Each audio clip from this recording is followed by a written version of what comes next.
Hello and welcome everybody to 1950. In 1950, the United States is kind of just starting to think about almost living the dream. In 1950, you'll remember, I wasn't around, but you'll remember things like a restaurant that opened called Whataburger. There's another restaurant that opened called Dunkin' Donuts. Don't know if you've heard of this place, Dunkin' Donuts. And obviously, you can tell that one of these things has aged better than the other. We have a Spalding top flight tournament model iron here. Golf irons from 1950 just isn't as appetizing as a donut. Now I'm hungry. Thanks a lot, everybody. Let's take my sorry hungry body over to the review table and have a closer look at this old club. Top flight tournament model etched in stainless steel right here. We have a diamond with a stake mark right in the middle of it. And then we have stainless written right here on the top line toe curve. Beautiful rounded shape right here on the sole. No, hardly any leading edge forgiveness. We have the iron number 8 followed by Spalding registered on the sole. Hope that shows up. Look at the heel profile. It kind of looks like there's a little offset here. Spinning around to the top line. It looks good, looks fine. Toe profile, kind of widens a little bit here at the sole. Solid looking blade. We have 3 little cosmetic rings right here on the hosel right before you hit the ferrule with the registration number on it. We hit the rusting stepped shaft. There's some sort of remnant of some sort of sticker, true temper, something right there. My sticker to remind me 1950, and this, you can see where the seam is on the grip. Interesting diamond pattern grip with just some concentric circles and no visible text. They could have worn off, no idea. So I did get this out on the same day as the last couple I did to do a talkie range. So let's go walkie and talkie. Top flight tournament model, 8 iron, 1950. It's only been 70 years. All right, let's see. Normal shot. I don't know where it's going to go. Probably a little bit left. Don't think about it. Just hit. There's a slight draw on it. Looks fine. Went about 150, which is what you expect from an 8 iron, a little short of 150 for me. All right, let's take another one just like that. Now I'm going to do a little knockdown here. So I'm going to try to get this a lower ball flight. Yeah, and there's the draw, lower ball flight. That was fine, feels good. The blade,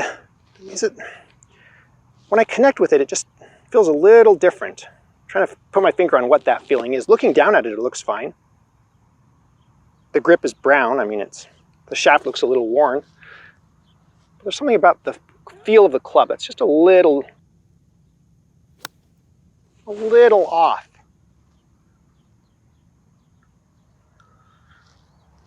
The way the shaft resonates, maybe? I'm not sure. It's also possible that I'm hitting them a little bit thin because maybe the club head has a higher center of gravity than what I'm used to. Let me try hitting one a little bit fat. That felt a little better. Yeah, maybe I just need to hit it a little higher on the club face. That had a massive draw on it. All right, last one. Just a normal shot again, expecting it to draw. I'm going to aim a little bit left. Again, kind of expecting that draw. No, it just went straight left. All right, there you go. There you have it. Maybe the slightest bit. Feels good. I mean, I don't feel that confident about this blade. I feel better about modern blades. I think it is the lower center of gravity on the more modern ones, but it's playable. I mean, I don't feel like I'm at a disadvantage, like I can't play golf with this club. So let me know your thoughts in the comments below. On the range, this felt pretty good. It was really mild, what I was talking about, like how it felt a little different. It could have been just simply the grip. Like the grip is really hard, and that might just be what I was feeling. But I mean, as far as like an iron, it's playable. Now, from the 1950s, from 1950, this club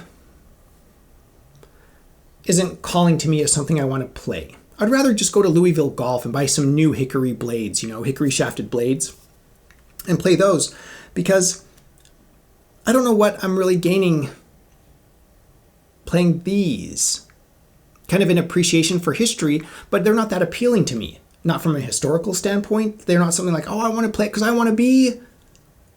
I don't even know the pros that played this. So it's hard. You can see how it's kind of hard for me to get really excited about this particular iron.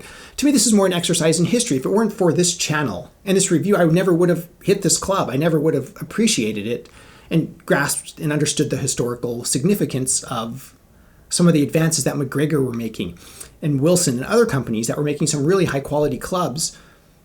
Spalding were making very playable clubs. And I think this really opened my eyes to, wow, a window into 1950.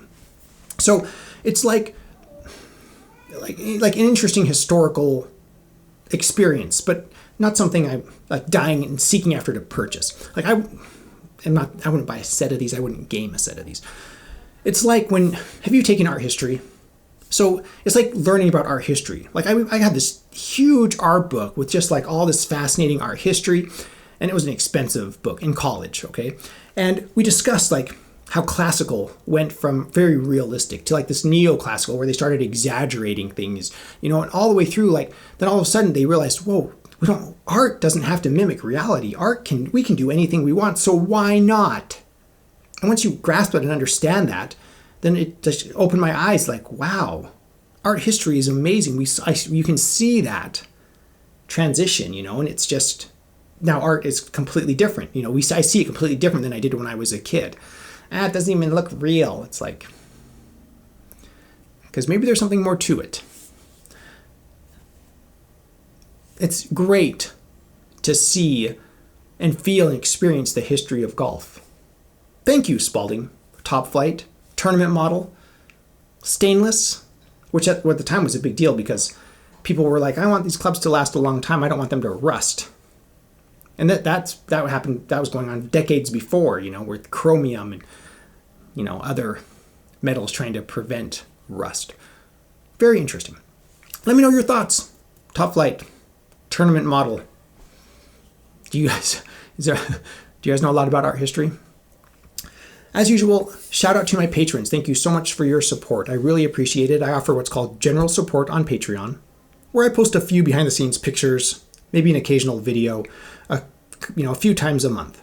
You can also support this channel by visiting my Amazon shop. I'll put a link in the description below. I am an Amazon associate. I make proceeds from qualifying purchases.